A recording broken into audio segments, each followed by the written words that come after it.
জেলা বিএনপির সম্মেলনকে সফল করার লক্ষ্যে সরাইলে উপজেলা বিএনপির বিশাল গণমিছিল। সরাইল থেকে মোহাম্মদ রুবেল মিয়ার পাঠানো তথ্যচিত্রে পাঠ করছি আমি লাবণ্য লুবনা। ১ ফেব্রুয়ারি ব্রাহ্মণবাড়িয়া জেলা বিএনপির দ্বিবার্ষিক সম্মেলনকে সফল করার লক্ষ্যে গণমিছিল করেছে সদ্য ঘোষিত সরাইল উপজেলা বিএনপির নেতাকর্মী সহ অঙ্গ সংগঠনের নেতৃবৃন্দরা। এ উপলক্ষে ২৯ জানুয়ারি বুধবার বিকেলে সরাইল সদর ইউনিয়ন সহ বিভিন্ন এলাকা থেকে বিএনপির নেতাকর্মীরা খণ্ড খণ্ড মিছিল নিয়ে সরাইল অন্নদা স্কুল খেলার মাঠে জড়ো হয়।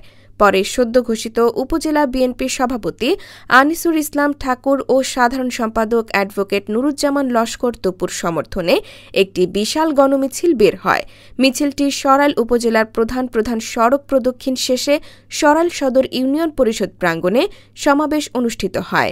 সরাইল সদর ইউনিয়ন বিএনপির সভাপতি মোহাম্মদ কাজল মিয়ার সভাপতিত্বে ও উপজেলা স্বেচ্ছাসেবক দলের আহ্বায়ক মেহেদী হাসান পলাশের সঞ্চালনায় এতে প্রধান অতিথির বক্তব্য দেন উপজেলা বিএনপির সাংগঠনিক সম্পাদক দুলাল মাহমুদ আলী। বিশেষ অতিথি ছিলেন উপজেলা যুবদলের সিনিয়র যুগ্ম আহ্বায়ক মোহাম্মদ নুরুল আমিন, উপজেলা জাসাসের আহ্বায়ক রিপন ঠাকুর ও সদস্য সচিব সৈয়দ জাকির হোসেন, উপজেলা ছাত্রদলের সাবেক সদস্য সচিব মীর ওয়ালিদ সহ বিভিন্ন ইউনিয়ন বিএনপির নেতৃবৃন্দ। এ সময় বক্তারা জেলা বিএনপির সভাপতি প্রার্থী আলহাজ কবির আহমেদ ভূঁইয়ার মোটরসাইকেল মার্কা ও সাধারণ সম্পাদক প্রার্থী আলহাজ সিরাজুল ইসলাম সিরাজের হাতি মার্কাকে সমর্থন জানান।